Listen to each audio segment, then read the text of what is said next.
vivienda es uno de los espacios más importantes donde cuidamos y reproducimos la vida. Ahí nos divertimos, descansamos y también trabajamos un montón, sobre todo las mujeres, porque la vivienda es la sede principal del trabajo doméstico y de cuidados. Y cuidar una casa precaria, una casa linda y confortable no es lo mismo. Y la diferencia entre una casa linda y confortable y una precaria la marca la capacidad económica del hogar, esencialmente porque la vivienda está mercantilizada. ¿Qué quiere decir eso? Que se mueve sobre todo en el ámbito del mercado y el mercado le pone un precio.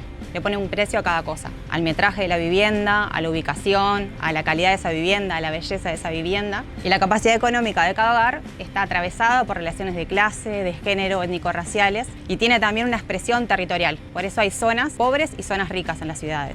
Que la vivienda deje de ser una responsabilidad privada, algo que resuelva cada hogar, cada persona, cada familia según su capacidad económica, requiere un movimiento, requiere politizar ese espacio reproductivo, requiere que generemos espacios colectivos de elaboración y de discusión y también requiere recursos, porque la vivienda es esencialmente un bien caro, entonces requerimos inversión pública para que haya ciudades que queramos habitar y casas a las que queramos volver. Haya ciudades que queramos habitar y casas a las que queramos volver. En el primer año de mandato, cada gobierno elabora el presupuesto nacional para los próximos 5 años. Cuando un gobierno decide destinar dinero, recursos a áreas que hacen al cuidado de la vida, como la salud, la educación o la vivienda, lo que hace es colectivizar esa responsabilidad, haciendo menos pesada esa carga para los hogares. Ahora, los recursos tienen que venir de algún sitio. Por tanto, una pregunta fundamental que deben hacerse todos los gobiernos es ¿de dónde van a obtener esos recursos, que vienen sobre todo vía impuestos, y a dónde los van a destinar? ¿De dónde van a obtener esos recursos y a dónde los van a destinar? Por supuesto que esto, cada gobierno no lo hace sobre hoja en blanco, hereda decisiones del pasado y a la vez está marcado por un contexto socioeconómico. Una de las cosas que tenemos que ver es qué lectura hace cada gobierno de ese contexto y cuáles van a ser sus prioridades. El nuevo gobierno elaboró su presupuesto nacional y el 31 de agosto lo ingresó al Parlamento. Hasta el 31 de diciembre, como fecha máxima, el Parlamento lo va a estar discutiendo. ¿Cómo se procesa esa discusión parlamentaria? El proyecto ingresa en una cámara y ahí primero se analizan las comisiones de cada cámara, que son comisiones temáticas. En esos espacios, las organizaciones sociales y las instituciones vinculadas al área pueden ir ahí a dar sus opiniones y presentar sus demandas. El Parlamento no puede asignar mayores recursos, pero sí puede hacer modificaciones y propuestas de reasignaciones. Quien puede hacer mayores recursos es el Poder Ejecutivo y lo puede hacer en 2 periodos ventana, que son en los primeros 20 días que se ingresa en cada cámara. El primero ya pasó, que fue cuando ingresó en diputados, pero vuelve a haber ahora un periodo de oportunidad cuando ingresa a la Cámara de Senadores, que va a ser de mitad de octubre a los primeros días de noviembre. Este periodo de discusión parlamentaria es bien relevante porque es una instancia donde la sociedad civil organizada puede presentar allí sus demandas y exigir una redistribución distinta o mayores recursos para las áreas que entiende necesarios. De todas maneras, la ley de presupuesto es uno de los hitos y luego en cada año de cada gobierno vuelve a haber una oportunidad en cada rendición de cuentas donde se vuelve a repetir este proceso, pero de un modo más sintético. En el caso de la vivienda, el primer año de mandato es bien importante porque junto a la ley de presupuesto se elabora el plan quinquenal de vivienda. Ese plan lo que hace es marcar a grandes trazos cuál va a ser la política habitacional del gobierno.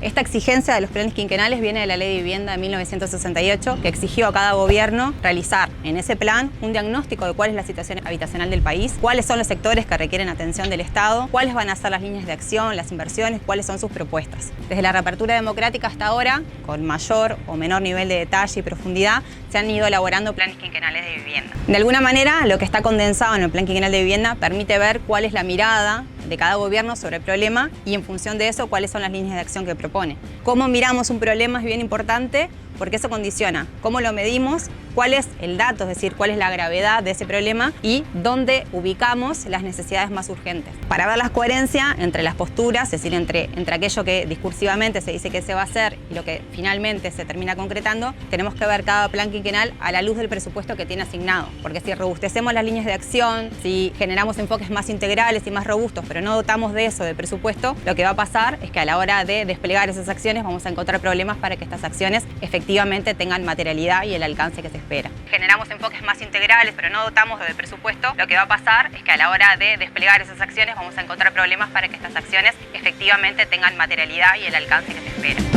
Bueno, entonces nos tenemos que preguntar cuál es la situación de la vivienda en Uruguay. Y para eso no hay una respuesta única, depende de cómo miremos el problema. Si nos concentramos en la precariedad extrema, hay unas 4.000 personas sin hogar y unos 67.000 hogares que habitan en casas que tienen alguna necesidad básica insatisfecha. Sea en el espacio habitable, sea en la calidad de los materiales, sea en el acceso a ciertos servicios básicos como energía o agua. Pero si elevamos un poco la exigencia más allá de esta precariedad extrema, que por supuesto es bien importante, también existen otra serie de problemas. Por ejemplo, cuando pensamos en casas que puedan cuidar y alojar la vida, eso tiene que tener determinadas características estructurales y materiales materiales. Y hoy en día el país tiene su parque habitacional, casi la mitad de las casas tienen problemas de materialidad, sean la calidad de los materiales, goteras, humedades o problemas que hacen justamente a la habitabilidad de las viviendas. Para más las casas se pagan y el gasto en vivienda es uno de los gastos más importantes de los hogares. Para los hogares que alquilan, ese gasto es en promedio de un quinto. Ahora, no es lo mismo lo que podemos alquilar con un quinto de 40.000 pesos que con un quinto de 140.000. No son lo mismo las casas ni los barrios donde podemos estar, porque la ciudad también nos muestra estas diferencias. Y también está aquello que las estadísticas nacionales no pueden medir, que es esa preocupación vital por tener un lugar en el que vivir, o la preocupación de tener que vivir en una casa en la que no queremos volver. Podemos pensar la inversión pública en vivienda como una forma de compartir esa responsabilidad, de hacer menos pesada esa carga para los hogares y a la vez de hacer menos dependiente la resolución de la vivienda del mercado. Y es una forma de aproximarnos a esa garantía constitucional de que todo habitante de la República tenga derecho a gozar de una vivienda decorosa. Para ver cuál es ese esfuerzo que hacemos como sociedad en la inversión en vivienda, una herramienta que se suele utilizar es comparar el gasto en vivienda en relación a la capacidad productiva del país medida a través del Producto Interno Bruto. Esta medida se llama prioridad macroeconómica. ¿Cuánto de la producción de bienes y servicios destinamos efectivamente a la inversión pública en vivienda? ¿Cuánto de la producción de bienes y servicios destinamos a la inversión pública en vivienda? Esa inversión del Ministerio de Vivienda en relación al Producto Bruto Interno fue en fines de los 90, 10 años después de la propia creación del Ministerio, en el entorno del 0,44%. Con la crisis de inicios de siglo, la crisis del 2002, eso bajó bastante y en esos primeros años post-crisis quedó en 0,37%. Recién a partir del 2010 recuperamos los niveles de inversión de fines de los 90 y a partir del 2015 se empezaron apenas a superar. Ahora hace 10 años que la inversión en vivienda ronda el 0,5% del Producto Interno Bruto. Hace 10 años que la inversión en vivienda ronda el 0,5% del Producto Interno Bruto. La principal fuente de ingresos para la inversión pública en vivienda proviene del Fondo Nacional de Vivienda. Este fondo fue creado en la Ley de Vivienda en 1968 como un modo de garantizar recursos permanentes para la política habitacional. Originalmente, la principal fuente que iba a nutrir el fondo era el equivalente al 2% de la masa salarial, que iba a venir un 1% de aporte patronal y un 1% de aporte de las trabajadoras y los trabajadores. De eso hoy solo queda el 1% de aporte patronal que realiza el Estado y una partida que viene desde rentas generales que compensa solo parcialmente lo que antes era el 1% de aporte personal de trabajadoras y trabajadores. Hoy en día el Fondo Nacional de Vivienda equivale al 90% más o menos de la inversión del Ministerio y tiene 4 principales fuentes de ingreso. Un 20% más o menos que es el recupero de los préstamos que realiza el Ministerio, es decir, el pago de las cuotas que hacen las familias que obtuvieron préstamos estatales. Un 21% que es ese aporte que sigue realizando el Estado sobre sus funcionarios y funcionarios públicos. Y un 54% que corresponde a esa partida de rentas generales que compensa parcialmente el aporte de trabajadores y trabajadores. Y después un pequeño porcentaje, un 5%, que proviene del retorno de las colocaciones que realiza el Ministerio. De esas 4 fuentes de ingresos, las 3 primeras, que conforman el 95% de los ingresos del fondo, dependen esencialmente de lo que pase con el salario. ¿Por qué? Porque los recuperos de los préstamos están en unidades reajustables, que es una unidad que se ajusta con el índice medio de salarios. Esa partida que viene de rentas generales también se actualiza con el índice medio de salarios. Y el aporte patronal que realiza el Estado lo hace sobre los salarios de los funcionarios y las funcionarias públicas. Por tanto, también depende de qué pase con la evolución salarial del sector público. Entonces, la pregunta es, ¿qué va a pasar o qué podemos esperar en relación a los salarios? Y para eso podemos mirar cuál es la política salarial del gobierno y viendo los lineamientos para el sector privado y también viendo cuáles fueron los convenios que ya se firmaron para el sector público, no podemos esperar grandes incrementos de salario real para los próximos 2 años. Por tanto, no va a haber en el Fondo Nacional de Vivienda un ingreso real de recursos por la vía de que aumente el salario real. Por tanto, no va a haber un ingreso real de recursos por la vía de que aumente el salario real.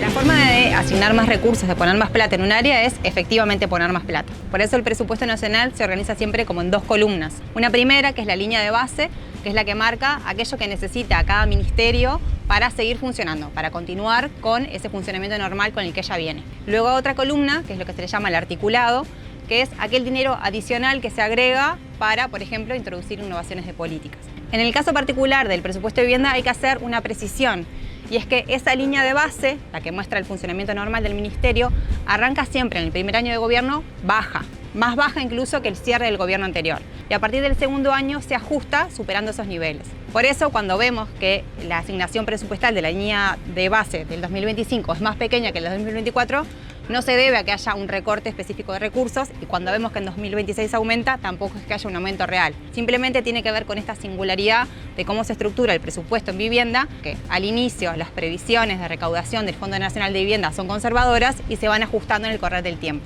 No se debe a que haya un recorte específico de recursos. Cuando vemos que en 2026 aumenta, tampoco es que haya un aumento real. Por eso, para ver si efectivamente hay más dinero en vivienda, lo que tenemos que ver es si hay recursos adicionales en la columna del articulado. En este presupuesto quinquenal, en el articulado, hay recursos adicionales en el 2026, 2027, 2028 y 2029. Esos recursos adicionales son del 1% en relación a la línea de base para el 2026, del 1,4% en relación al 2027, del 1,7% en relación al 2028 y finalmente en 2029 esa asignación adicional de recursos significa el 2% de la línea de base del mismo año. Esos son los aumentos adicionales de recursos para esta área.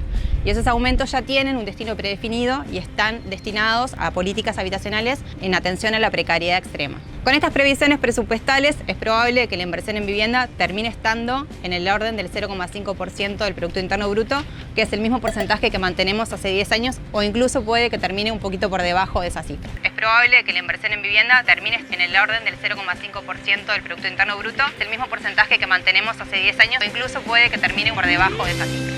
Otro modo de gasto público es lo que se conoce como gasto tributario, es decir, es la renuncia fiscal que hace el Estado para promocionar alguna actividad cuando disminuye el cobro de impuestos en ese sector o en esa actividad. Por ejemplo, la leche, algunas carnes, diarios y revistas están exonerados de IVA. En el caso particular de la vivienda, el gasto tributario es realmente muy importante. Están exonerados el pago de alquileres, las ventas de casas, los préstamos hipotecarios y algunas formas de construcción. De hecho, el gasto tributario en vivienda es casi tan importante como la ejecución directa que realiza el Estado. En 2024, la ejecución directa que realizó el Estado en vivienda fue de 17.000 millones de pesos y el gasto tributario del mismo año fue de casi 18.000 millones, es decir, un 5% más. ¿Qué significa esto? Que por cada 100 pesos que gastó el Estado en ejecutar política habitacional, renunció a cobrar 105 para promocionar estas actividades que mencionamos recién. El problema no es la herramienta en sí, no es el gasto tributario, sino si esa renuncia fiscal va efectivamente hacia esos sectores a los que queremos apuntar. Por ejemplo, esta exoneración del IVA a los alquileres exonera de la misma manera a un hogar que alquile una casa de 15.000 pesos que a un hogar que alquile una casa de 150.000 pesos. No hay una forma de priorizar. En 2011 se creó en Uruguay lo que hoy se conoce como la Ley de Vivienda Promovida, ley que promueve la inversión privada en vivienda a través de la exoneración prácticamente total de impuestos. Esta ley ha construido desde el 2011 hasta la fecha unas 25.000 viviendas y otras 12.000 en construcción. Es decir, es la política habitacional en materia de construcción más importante, mayor incluso que la principal política, que es el cooperativismo. La exoneración tributaria en relación a esta ley es del orden del 30% de la inversión en vivienda, es decir, de lo que el Estado gasta directamente en vivienda, renuncia a cobrar un 30% para promocionar estas viviendas. De nuevo, el problema no es la exoneración tributaria en sí misma, sino hacia dónde se dirige esa renuncia fiscal que hacemos con los recursos de todas y todos. Ahora, mientras que la ejecución directa del Estado se dirige hacia aquellos sectores que efectivamente queremos priorizar, estas exoneraciones tributarias lo que hacen es alimentar el negocio inmobiliario para viviendas que se comercializan en el mercado y por tanto no están dirigidas a aquellos sectores que efectivamente queremos priorizar. De nuevo, el problema no es la exoneración tributaria en sí misma, sino hacia dónde se dirige esa renuncia fiscal que hacemos con los recursos de todas y todos. Para hacer de la vivienda un asunto común tenemos que empezar por pensarlo, por generar espacios de encuentro y diálogo colectivo.